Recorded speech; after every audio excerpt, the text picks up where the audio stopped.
Hello दोस्तों, स्वागत है एक बार फिर आप सभी का आपके अपने यूट्यूब चैनल पीएस क्लासेस पर। तो दोस्तों, जैसे कि आप लोग पहले से जानते हैं कि आज होली का त्यौहार है और उम्मीद करता हूं कि आप लोग भी होली सही से खेल रहे होंगे स्टैंड। तो एक बात याद रखें स्टैंड, होली खेलते समय थोड़ी आपको सावधानी बरतने की आवश्यकता है। और सावधानी ये स्टैंड कि ज़्यादा से ज़्यादा आप केमिकल वाले रंगों का यूज ना करें, साथ ही साथ और पानी वाले रंगों का भी यूज ना करें, क्योंकि इस समय क्या है कि मौसम ऐसा चल रहा है कि सर्दियां जाने को हैं और गर्मियां आने को हैं। ठीक है स्टैंड, और ऐसे में अगर आपका स्वास्थ्य अगर थोड़ा किसी वजह से खराब हो गया तो इसका सीधा प्रभाव आपकी परीक्षा पर पड़ेगा। क्योंकि स्टैंड, अगर आप ज़्यादा पानी से खेलेंगे आपको सर्दी जुकाम हो सकता है और आपकी परीक्षाएं बिल्कुल जस्ट नज़दीक हैं। ठीक है, या आप केमिकल वाले रंगों से होली खेल रहे होंगे स्टैंड। ठीक है, तो उसमें होता है क्या स्टैंड, अगर वो गलती से अगर आपकी आंख में अगर वो कलर पहुंच जाए तो उसके अंदर बहुत सारे हानिकारक केमिकल होते हैं जिससे आपकी आंख में इन्फेक्शन हो सकता है स्टैंड। ठीक है, तो इन सभी सावधानियों को जरूर बरतें स्टैंड। ज़्यादा से ज़्यादा सूखे रंगों का यूज करें जिसमें आप गुलाल का यूज कर सकते हैं स्टैंड। ठीक है, तो स्टैंड आज के इस वीडियो लेक्चर में मैं एक बच्चे ने हमें कमेंट भेजी थी कि सर एक एनसीईआरटी वाली बुक से एक क्वेश्चन पूछा था, जो मैंने आपकी स्क्रीन पर लिख भी रखा है। अभी मैं एनसीईआरटी बुक से बताऊंगा कौन से पेज पर है, कौन सा सवाल इसमें क्या पूछा गया है। तो लेकिन इससे पहले मैं बताऊं कि इससे पिछले वीडियो लेक्चर में मैंने एक आर्टिकल से डाला था। वो आर्टिकल से था, जब किसी चुंबकीय द्विध्रुव को चुंबकीय क्षेत्र में घुमाया जाता है तो उसमें कितना कार्य करना पड़ता है। तो ये लेक्चर मैंने कल डाला था, जो 5 नंबर में आपसे बोर्ड एग्जाम में पूछा जाता है स्टूडेंट। ठीक है, तो इसी के बेस पर कल का वीडियो डालने के बाद मुझे रात कमेंट प्राप्त हुआ कि सर इस पर ये न्यूमेरिकल कराइए जो एनसीईआरटी वाली बुक में है। आइए मैं एनसीईआरटी वाली बुक से दिखाता हूँ कौन से पेज पर है, क्या इसका नंबर है। वैसे तो मैंने स्क्रीन पर भी लिख रखा है, फिर भी मैं चलिए दिखाता हूँ आपको। तो देखिए स्टैंड, ये आपका एनसीईआरटी वाली बुक फिजिक्स यानी भौतिक विज्ञान, जैसे कि आप देख रहे हैं पहली किताब पहले भाग का ये चैप्टर नंबर सॉरी ये इसका 5 चैप्टर नंबर 5 से है। और ये न्यूमेरिकल नंबर है, न्यूमेरिकल नंबर है 5.7 यानी 7वां सवाल ऐसे कर लीजिए।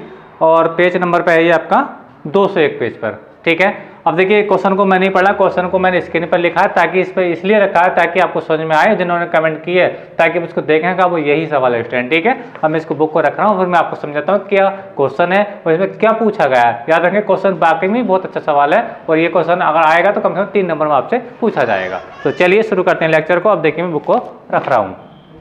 तो देखिए स्टूडेंट, इसमें कहा गया है एक क्षण चुंबक बेटा चुंबकीय द्विध्रुव को कहा गया है। याद रखना, क्षण चुंबक चुंबकीय द्विध्रुव को कहा गया है। एक क्षण चुंबक जिसका चुंबकीय आघूर्ण यानी एम आपको दे रखा है 1.5 जूल टेस्ला इनवर्स। ठीक है स्टैंड, अच्छा यानी एम का मान दे रखा है और ये 0.22 टेस्ला के एक समान चुंबकीय थे, यानी ये बी का मान दे रखा है।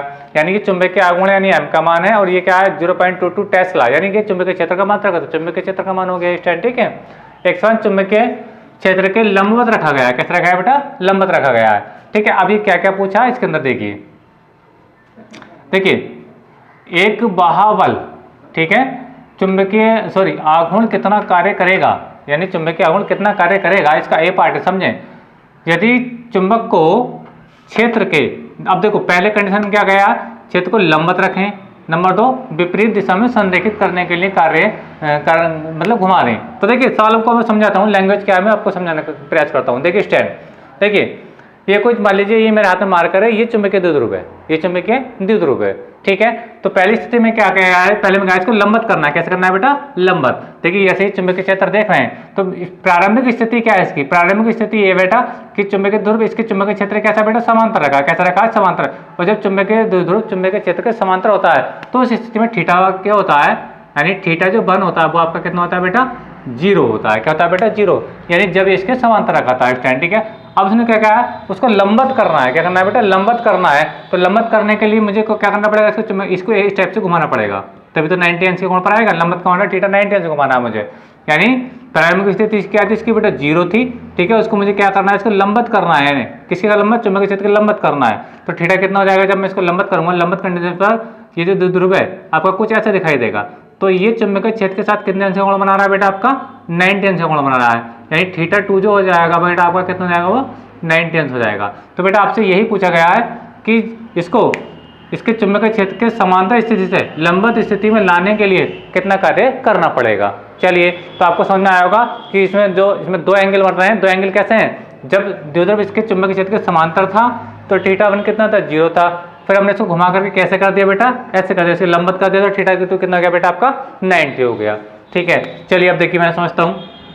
देखिए आपको चुंबकीय आघूर्ण का मान रखा था 1.5 जूल टेस्ला इनवर्स, ठीक है, जैसे ही ये है। अच्छा आपको बी का मान दिया था 0.22 टेस्ला, 0.22 टेस्ला बेटा आपका ये है स्टैंड, ठीक है। अच्छा थीटा वन मैंने आपको बताया जीरो कौन सी स्थिति, थीटा वन 0, थीटा टू कितना बेटा आपका 90, यानी इसको इस कंडीशन से इस कंडीशन में लाया गया स्टैंड, ठीक है। इसको लाने में कितना कार्य करना पड़ा वो कार्य हम देखना चाहेंगे। देखिए फार्मूला होता है W बराबर M B cos theta one minus cos theta two. तो स्टैंड ये वही आर्टिकल है जो मैंने कल के वीडियो लेक्चर में आपको प्रूव कराया था स्टैंड, ठीक है। अब चलिए मैंने फार्मूला लगा दिया, इसके अंदर वैल्यू को डालता हूँ। चलिए समझते हैं।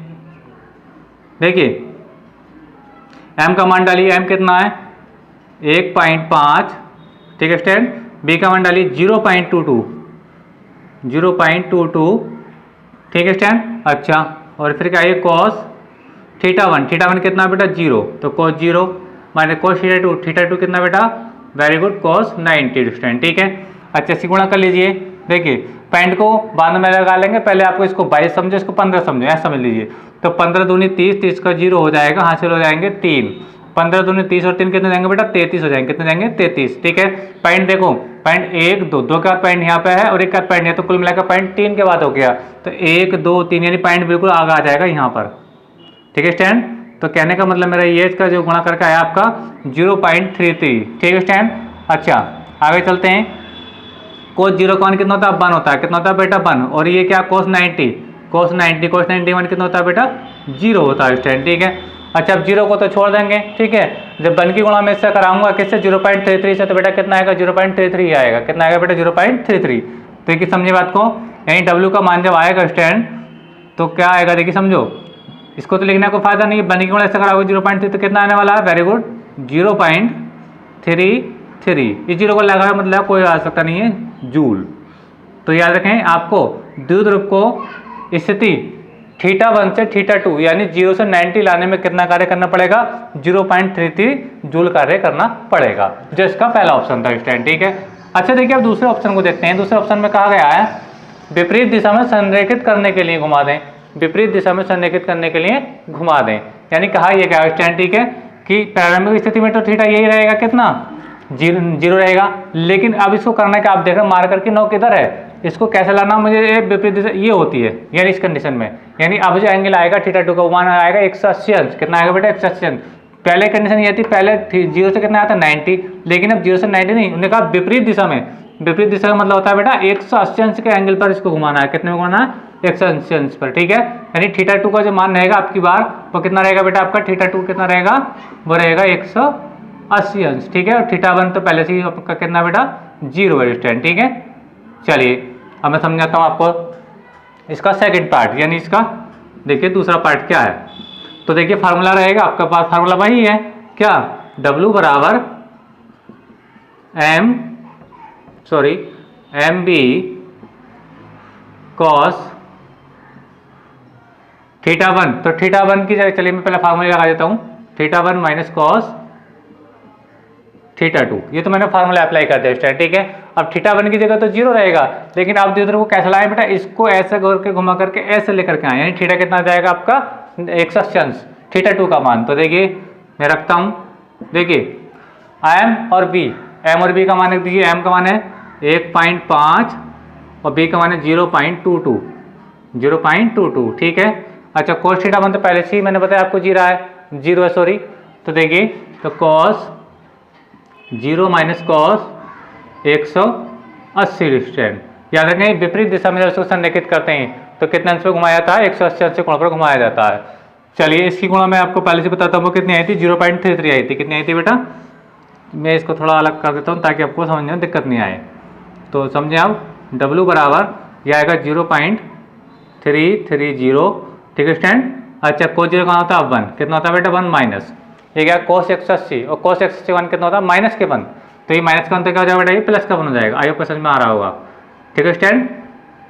ये मैं लिख देता हूँ, चूंकि कोस 180 का जो मान होता है वो कितना होता है बेटा आपका माइनस के 1 होता है, और कोस 90 का जो भी मैंने मान रखा था वो कितना होता है बेटा आपका 0 होता है। और साथ ही साथ मैं वो लिख दूँ कोस 0 का जो मान होता है वो कितना होता है बेटा आपका 1 होता है, यानी ये वैल्यू मुझे इस सवाल के अंदर जरूरत पड़नी थी स्टैंड, ठीक है।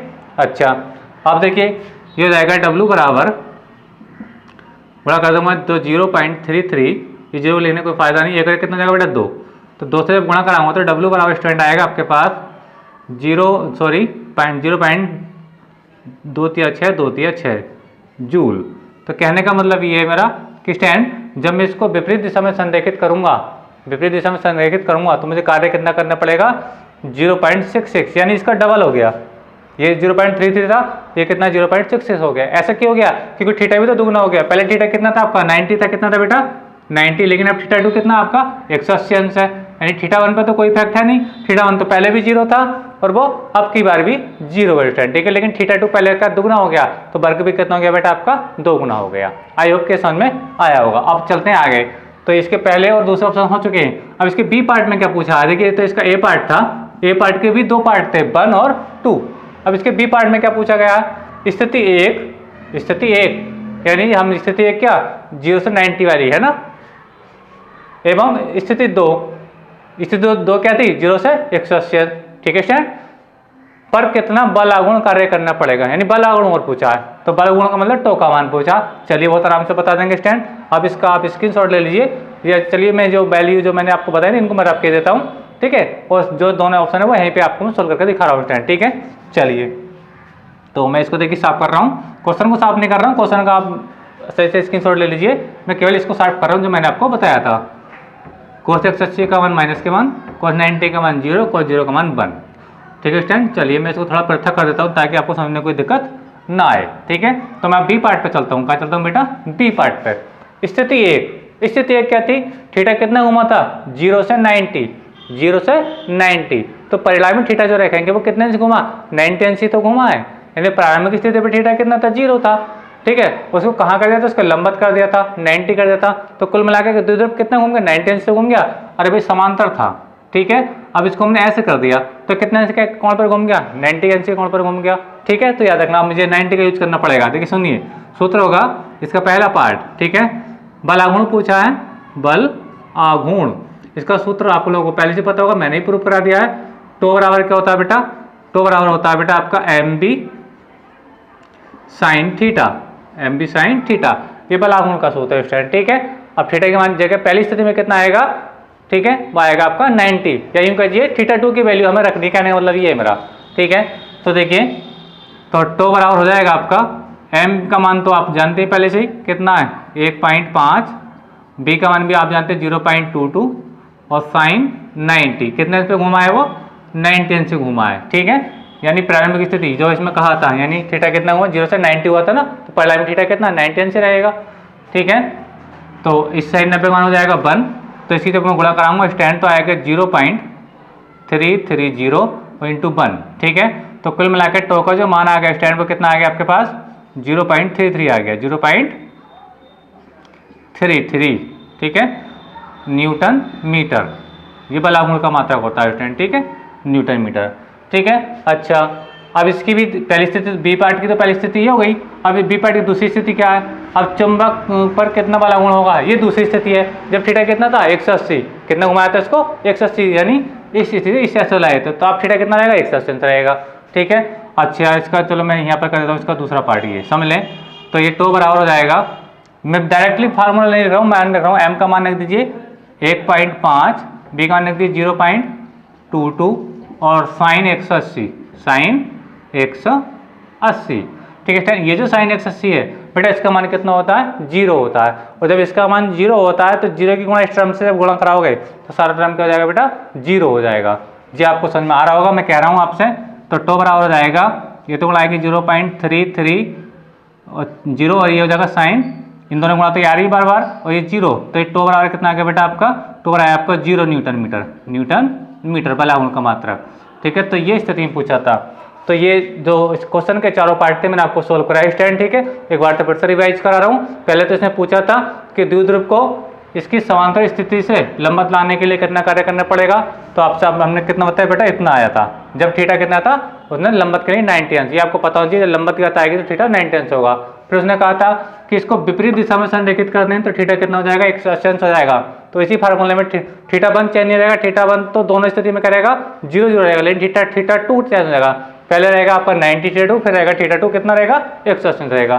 फिर इसको सोल्व करेगा तो सोल्व करने के बाद कितना आया 0.66 जूल आया, जो पहले का 2 गुना था। 2 गुने का अंतर इसलिए आया 2 गुना क्योंकि बेटा पहले θ 90 था, अब 180 अंश है, तो 2 गुना हो गया स्टैंड। ठीक है, चलिए।